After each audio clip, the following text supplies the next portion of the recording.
नमस्कार, हमार बिहार में आपका स्वागत है और आपके साथ मैं हूं करिश्मा। खबरों की करेंगे शुरुआत और सबसे पहले बात करेंगे कोरोना की तीसरी लहर में स्थगित सीएम नीतीश कुमार के समाज सुधार अभियान की एक बार फिर से शुरुआत हो गई है। भागलपुर के हवाई अड्डा मैदान में सीएम नीतीश कुमार का समाज सुधार अभियान हुआ, जिसमें मंत्रियों के बाद सीएम नीतीश कुमार ने जीविका दीदियों को संबोधित किया और इससे पहले मुख्यमंत्री ने अलग अलग विभागों की तरफ से लगाए गए स्टॉल का जायजा लिया। बिहार में शराबबंदी से सरकार और राज्यवासियों को कितना फायदा हुआ, अपराध में कमी आई कि नहीं, राज्य की जनता शराबबंदी कानून पर क्या सोचती है, शायद इन बातों से अनजान सीएम नीतीश कुमार ने दावा किया कि शराबबंदी कानून लागू होने के बाद 1,60,00,000 लोगों ने शराब पीनी छोड़ दी है। राज्य की महिलाओं कानून से खुश है और शराबबंदी होने से पर्यटकों पर कोई असर नहीं पड़ा है। दावा है कि 2016 के बाद राज्य में पर्यटकों की संख्या में इजाफा हुआ है। नीतीश कुमार ने अपने कार्यकाल के विकास कार्यों की उपलब्धियां गिनाई, जिसमें सड़क, बिजली, पानी के अलावे लड़कियों के लिए शुरू किए गए साइकिल योजना का जिक्र किया और इसके साथ ही उन्होंने सोशल मीडिया की कुछ खबरों पर नाराजगी जाहिर की, जिसमें कहा कि सोशल मीडिया का गलत इस्तेमाल किया जा रहा है, झूठी खबरों को प्रकाशित किया जा रहा है। पिछली बार की तरह इस बार भी मुख्यमंत्री ने इस बात पर ज्यादा जोर दिया कि शराबबंदी वाले राज्य में अगर कोई चोरी छिपे जहरीले शराब पिएगा तो मौत का डर तो रहेगा ही। कुल मिलाकर ये कि नीतीश कुमार शराबबंदी कानून पर पूरी तरह से गंभीर है। यह अलग बात है कि के पाठक जैसे काबिल अधिकारी को जिम्मेदारी देने के बाद भी राज्य में शराब की तस्करी जारी है और जिलों से लगातार शराब की गांव-गांव होम डिलीवरी की खबरें आती रहती हैं।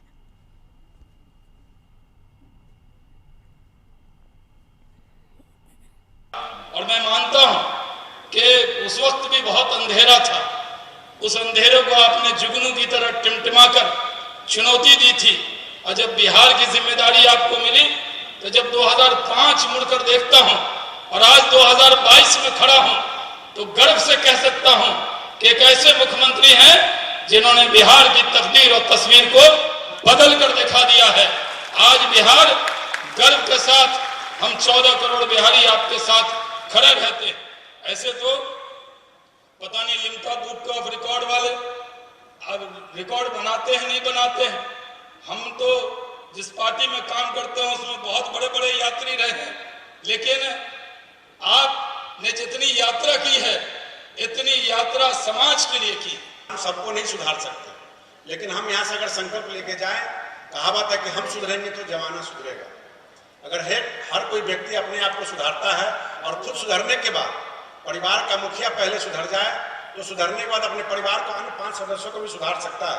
मैंने अपने जीवन में देखा है, अपने गांवों में देखा है, अपने परिवारों में देखा है कि कोई बुरा लत अगर इस परिवार के मुखिया के पास है, गार्जियन के पास है, तो वह अपने बच्चों को यह नहीं कह सकता कि तुम दारू मत पियो, तुम सिगरेट मत पियो, तुम खैनी मत खाओ। पहले उस अभिभावक को छोड़ना पड़ेगा। जैसे ड्रोन से दूर दराज के इलाकों में छापेमारी की जा रही है, बरामदगी की जा रही है, इसका बहुत ही सफलतापूर्वक प्रयोग हम लोगों ने किया है और हम आपसे अपील करना चाहेंगे यहाँ पर सभी लोगों से और खास करके जीविका की दीदियों से कि आप इस अभियान का मजबूत स्तंभ हैं और आप निश्चित रूप से प्रचार प्रसार और जागरूकता अभियान में बढ़ चढ़ के हिस्सा लें। सारी समस्याओं का जड़ समाज में जो है शराब था और शराब से जो है सबसे ज्यादा दिक्कत जो हो रहा था वो महिलाओं और बच्चों को हो रहा था। महिलाओं और बच्चों को जो ये दिक्कत हो रहा था, इसे माननीय मुख्यमंत्री जी ने देखा और बिहार में शराबबंदी को लागू किया। शराबबंदी को लागू करने के बाद जीविका दीदियों ने इसे बहुत अच्छी तरीके से सराहा और जीविका दीदियों ने इसे अभियान के तौर पे लिया।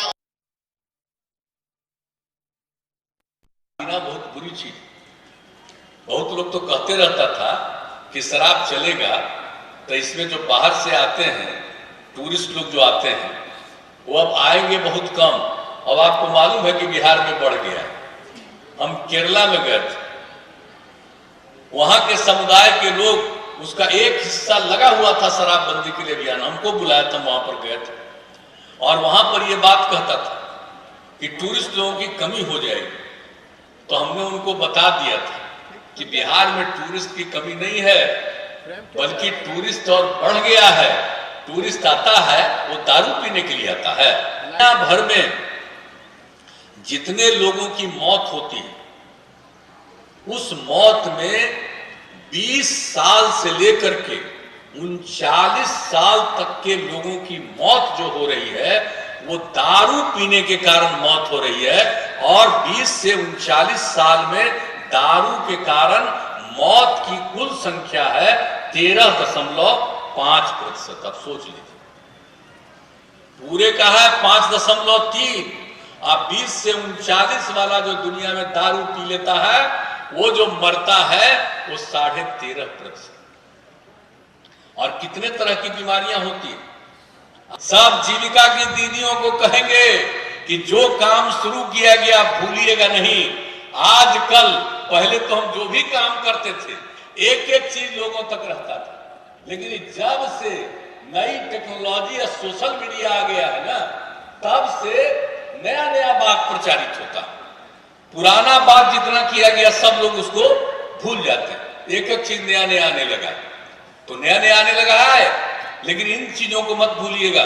लड़कियां कितना पढ़ने लगी, अगर जो शादी होगी तो उससे दहेज लेना, ये कितना गैर कानूनी और बिल्कुल गलत बात है। महिला आएगी आपके यहां तो उससे पैसा लीजिएगा, दहेज लीजिएगा। पुरुष है तो आप ही को वैल्यू है और महिला को वैल्यू नहीं है। मत करिए ना बिया, रहिए ना, मर जाइएगा। उसका तो आपका ना कोई बाल बच्चा और कुछ दिन में कोई याद भी नहीं करेगा कि फलाना आदमी था। याद भी करता है बाल बच्चा तभी ना जी, जब शादी करते हैं। और जब शादी करते हैं तो लड़की से शादी करते हैं। कोई लड़का लड़का में शादी नहीं ना होगा, लड़की से ना शादी होगा। तो उसी से शादी करने में दहेज लीजिएगा। इससे बढ़कर के कितना गंदा चीज है।